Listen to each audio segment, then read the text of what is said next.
In the mail system, I completely forgot about it. You can reply to stuff, and there's options, so you get different mail based on what you send, and that's always going to be different. Some people are going to have different responses. It's great. So you really were the terror of death. I was so surprised. I wonder how many times I've been PK'd by now. Lol. Apparently, beast race characters have really easy targets. Something like, I don't feel bad about killing it because it's just a dumb animal. Fuck. If there's anything Syllabus or I can do to help, just let us know. Triage. If you find out anything about Triage, let me know. Not really, I don't have any business with you. let's try to be considerate. And then there's Pi, the story one.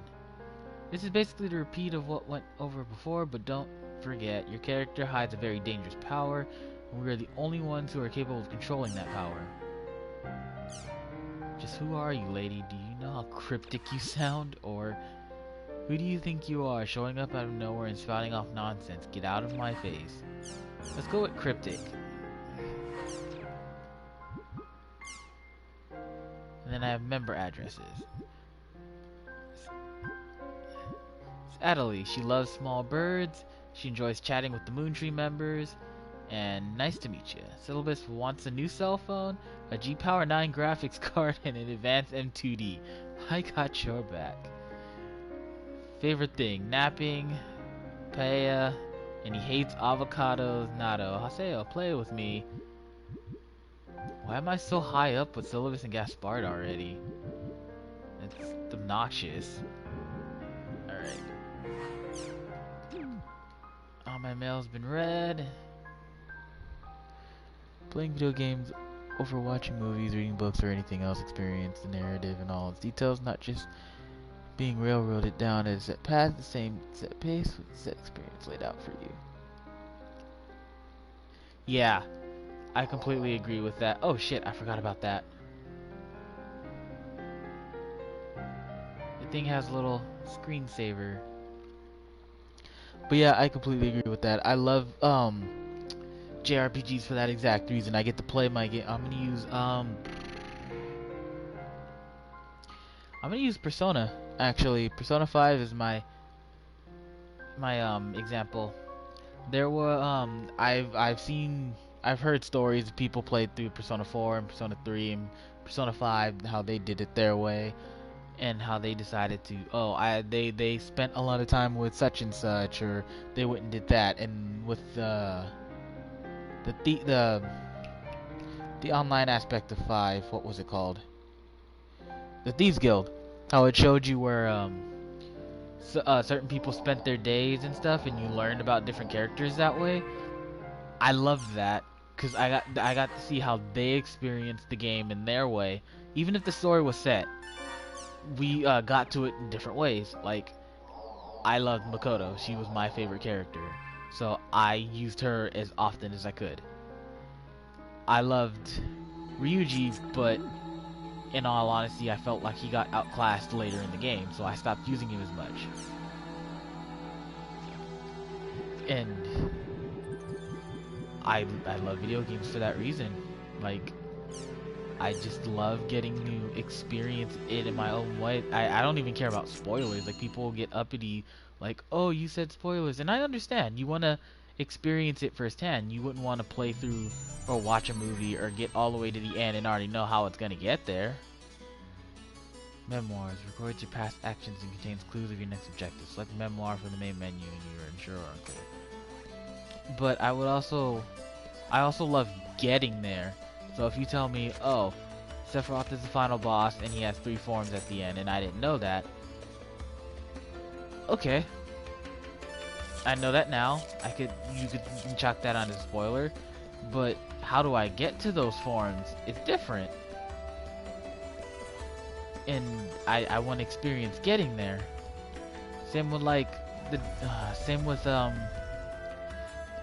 same with Nier. Nier is that special kind of game that's best left unsaid. If you're gonna explain it in the most vague way possible. But at the same time, I love getting to reach it. If you tell me one of the endings, because they all have both of them have multiple endings. If you tell me how one of the endings goes, then I want to understand how you get there. You know?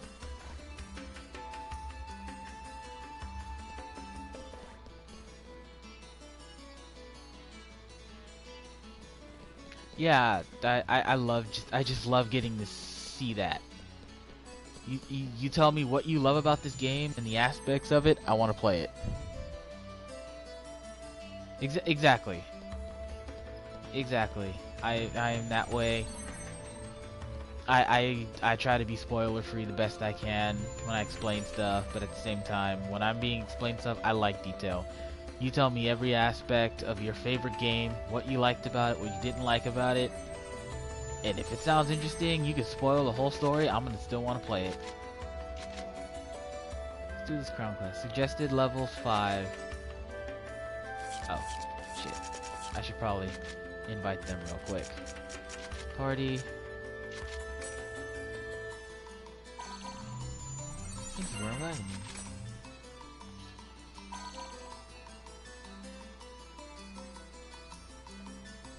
I feel it. One of the games that I love with some pretty good character customization was White Knight Chronicles. I loved that game. It was rough around the edges, but there was a really big character customization, and they had set it up to where you weren't even the main character. You were the best friend of the main character, so you got to write your own story, in a sense. The main characters were all set out. You were kind of there along for the ride, but at the same time, you could be anything you wanted. You could be like, oh yeah, we work together, but I used to do this, this, and this, or I get to go off and do this and this, kind of thing. And I really liked White Knight Chronicles. I really enjoyed that game.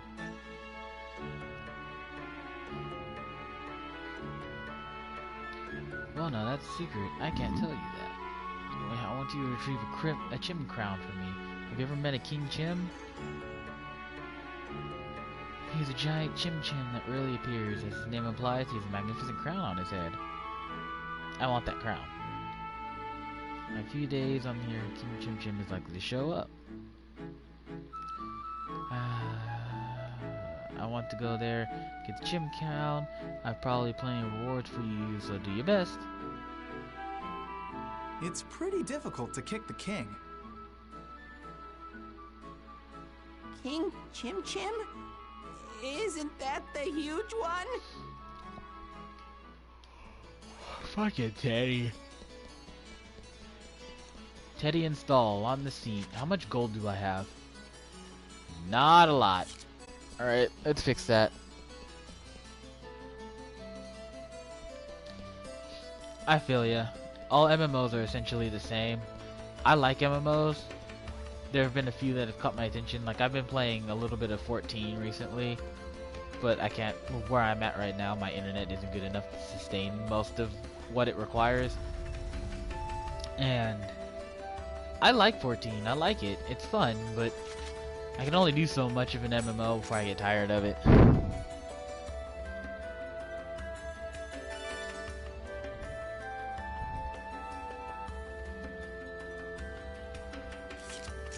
I actually never played Fiesta Online. I meant to get around to it, but I never actually played it.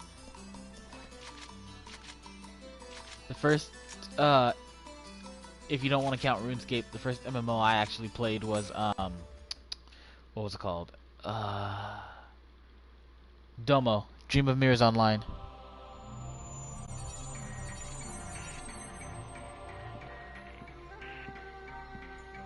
That's crazy. Guess we should start looking for places where King Chim Chim could be That sounds hiding. like you could make some really interesting stuff.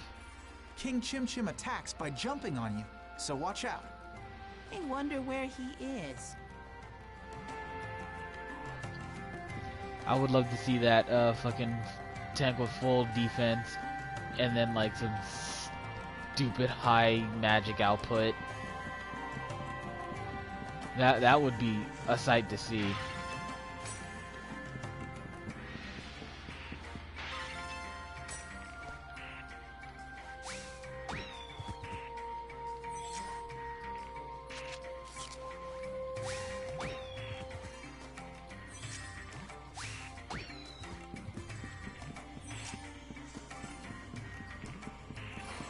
Oh man, I am getting tired.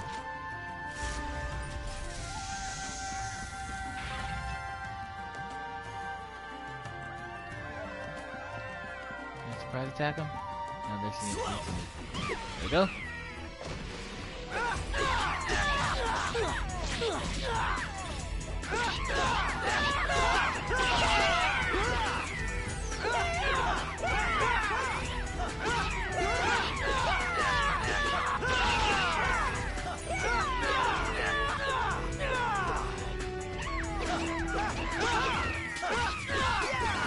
That reminds me of what game was it? Blue Dragon. There's a game called Blue Dragon that it kind of let you do that. The game is set up to where you when you class switch, you can keep the skills from the other class sets, but you could only hold so many skills at a time, naturally. And so one of the things that made it great was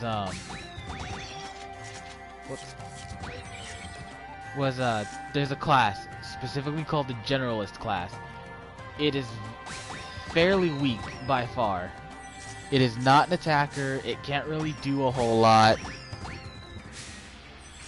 It doesn't really give you much in terms of stats. And its importance is that it ups your accessory limit, because your equipment was all accessories. It wasn't like, oh, a new sword or anything. No, it was all like necklaces and bracelets. That's all it was. And when you would level up the Generalist class, you would get it up to the point where you could have, I think it was 7. Yeah, I think it was like 7 skills at a time, 7 or 8 skills at a time, and then you could set it up to where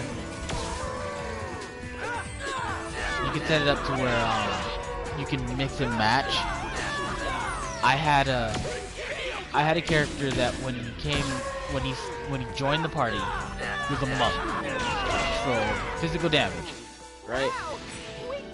He excelled in physical damage. He was my hardest hitter. By the end of the game, not only could he full guard my whole team, like if anyone was going to be attacked, he would always guard them. He would counter upon that hit, which would end up in him one-shotting half the enemy team, even if I was ambushed. If he lost all his health, his MP would act as a health bar. So he essentially had a second health bar.